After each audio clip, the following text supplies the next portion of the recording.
I'm Ava Kerner, the founder and executive director of the Athi Project, a student-led organization dedicated to providing free, socially minded, intersectional health education resources. Today on the podcast, we're talking about climate change and how it affects our health. Climate change is pretty much exactly what it sounds like. It's when the climate, the pattern of weather events, and temperature change. This has happened continuously throughout history and is a normal part of life on Earth. The last epoch, the Holocene, has lasted for about 11,700 years, and we're still in it, and has seen climate fluctuations throughout. Climate periods in the last epoch include the Holocene warming, when the Earth gradually warmed up following the most recent ice age. The Younger Dryas, when Earth rapidly cooled, remained cool, and then rapidly warmed. The climatic optimum, when the Earth warmed up between 5,000 and 3,000 years ago.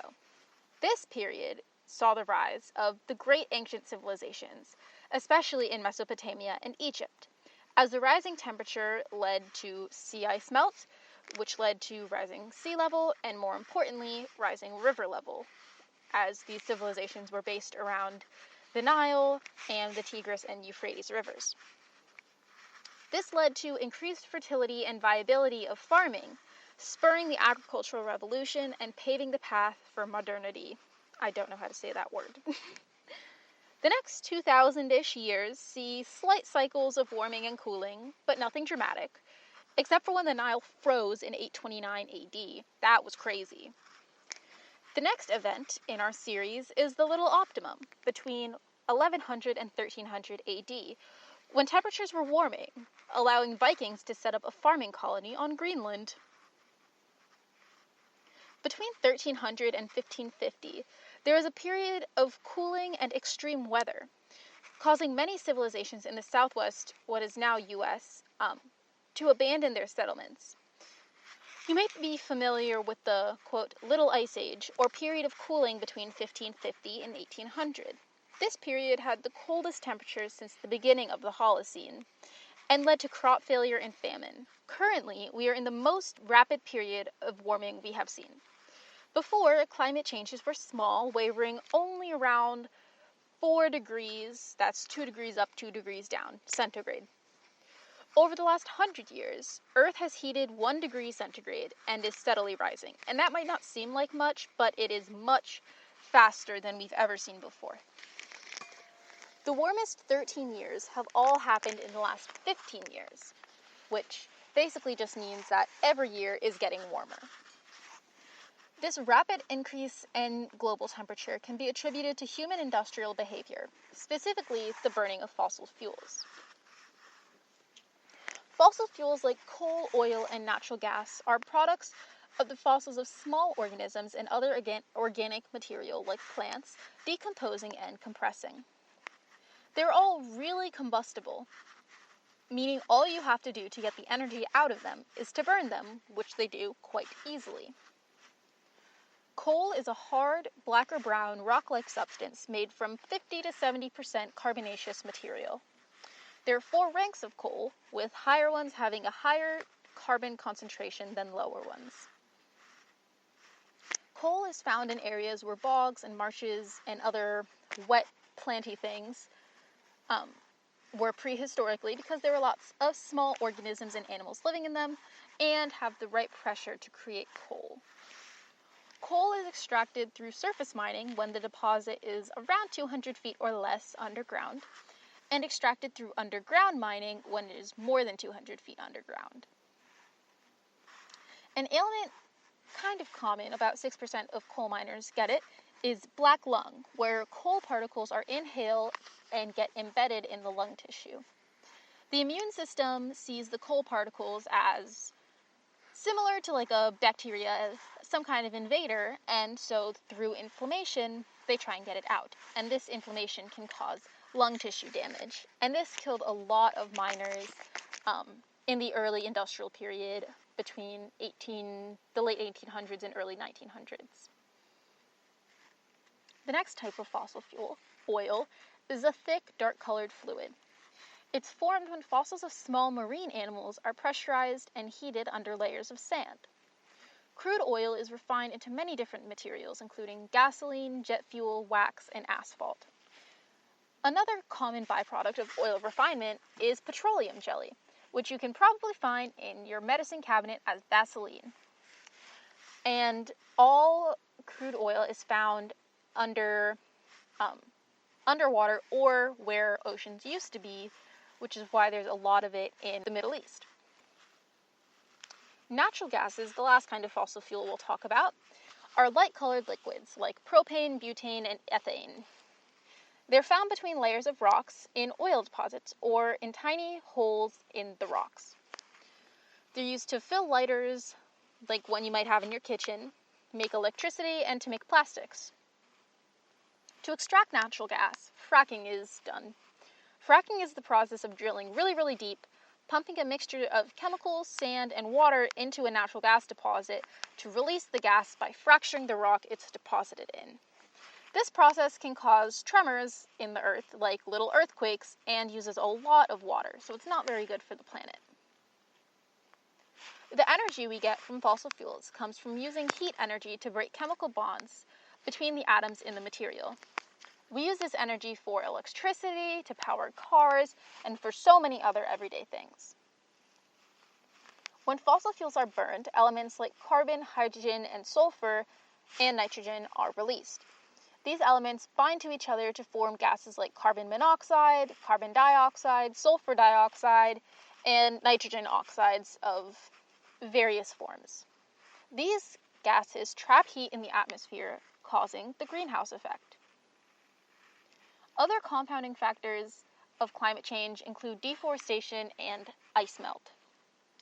Deforestation is when large amounts of trees are cut down for any number of reasons. Rainforests once covered about 14% of the Earth's surface, and now they cover about 6%, and that number is falling each day by about 1.5 acres every second. That's a lot of trees. Trees are cut down for lumber, cattle ranching, farming, or even to create new cities and housing areas. Trees act as carbon sponges, pulling in carbon during photosynthesis because they need it to live, and by doing so, they keep it out of the atmosphere. Our industrialized society needs wood and land and more of it every day as our population grows. And in doing so, it loses a vital tool in regulating the amount of carbon in our atmosphere, exacerbating the greenhouse effect. Forests are also a part of the water cycle, and the loss of them changes this cycle, leading to some of the irregular and extreme weather events we've been seeing. It also contributes to species loss, as a smaller habitat can only hold a certain number of individuals. This loss equates to about 50,000 plant and animal species per year.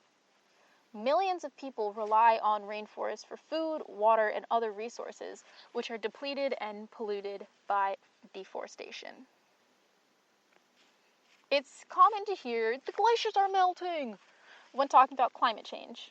It's often used as a sign of the times to show how serious climate change is. It certainly is a very visible and serious effect of global warming, but, like deforestation, it causes a snowball effect. Oh my god, no pun intended. Sea ice and glaciers act as a mirror for solar heat, making it bounce off of the surface of the Earth and keeping global temperatures more steady as the heat does not remain trapped in our atmosphere.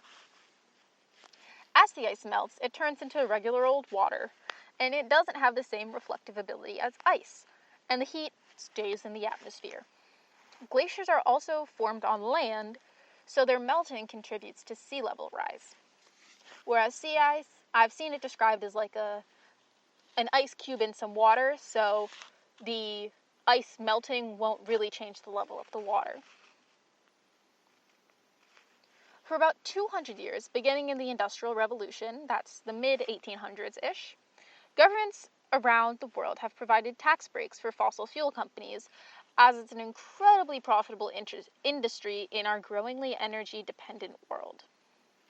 As of 2018, the U.S. is the world's leader in natural gas production, and about a quarter of the world's coal reserves are in America. And, as we know, capitalism is deeply ingrained in the U.S. government, starting with its protection of slavery, pretty much. The government was not intended to be a place for elites, but it is. When the people who are running the government are also captains of industry, connected with captains of industry, or funded by them, the government will protect capital above almost anything else. Today, totaling around $5 trillion, fossil fuel subsidies represent about 85% of all subsidies in all industries. The U.S. spent about $649 billion on fossil fuel subsidies last year, 10 times more than it spent on education. While it is estimated that about 80% of America could be powered by renewable sources, we still get 80% of our energy from fossil fuels. People like the Koch brothers, oil billionaires, spend money influencing elections, spreading misinformation about the safety and sustainability of fossil fuels, and making sure legislation protecting fossil fuel interests get passed. In 2019, social media campaigns and lobbying by Chevron, BP, and ExxonMobil blocked the passing of the carbon tax in Washington state, a tax that would be imposed on companies that burn fossil fuels. So basically, people in the government who have a vested interest in fossil fuels make sure that they protect their capital above protecting the lives of the earth, the animals we share it with, the plants we share it with, and other people. Jobs in extraction, refinement, and management of fossil fuels also make up a large part of the job market in the U.S., making the continued use of fossil fuels a matter of livelihood for many Americans and others around the world. This investment, along with the historical abundance of fossil fuels, the smooth existing infrastructure, and the low monetary cost of fossil fuels, make the transition between fossil fuels and renewable energy a rather rocky road. This being said, renewables are on the come up. With fossil fuel supplies estimated only to last to the mid-2050s, and global warming to become irreversible by 2030, we really have no option but to move away from fossil fuels. Non-depletable energy sources like hydroelectric, geothermal, wind, and solar make up around 11% of our energy use in the USA, according to the U.S. Energy Information Administration. A lot of this information that I'm sharing with you guys came from there, and I highly recommend checking out their website for more detailed information and a bunch of graphics. It is eia.gov. This is around a 5% increase from 2000. That's pretty cool. Renewables made up around 20% of our global energy expenditure in the beginning of the 2000s, and now they make up 5% more of that. These energy sources have very low or no carbon emissions, meaning that they will not contribute to global warming the way fossil fuels do. As renewable technology improves, jobs are being created in renewable energy, people's energy bills are going down, and powering the world in an eco-friendly way seems more and more possible. Of course, there are downsides to renewable energy. As of right now, there's simply not enough to go around, and what is available can be expensive. Also, large hydroelectric dams disrupt the river flow and can have negative effects on aquatic ecosystems. Wind turbines are loud and a little bit ugly and can harm birds, but I'd say these downsides are much less bad than the downsides of fossil fuels. Wouldn't you agree? Overall, more research, development, and improvement needs to be put into renewable energy sources, but they're already in use in some places and look very promising. And these, the research, development, and improvement that I'm talking about are all sources of new jobs in the energy sector. Climate change affects more than just the temperature, though. As the world heats up, weather patterns are affected. Extreme weather patterns like strong and frequent hurricanes, forest fires, and droughts are becoming more common and are responsible for many negative health outcomes. Natural disasters kill a little less than 90,000 people and affect close to 160 million people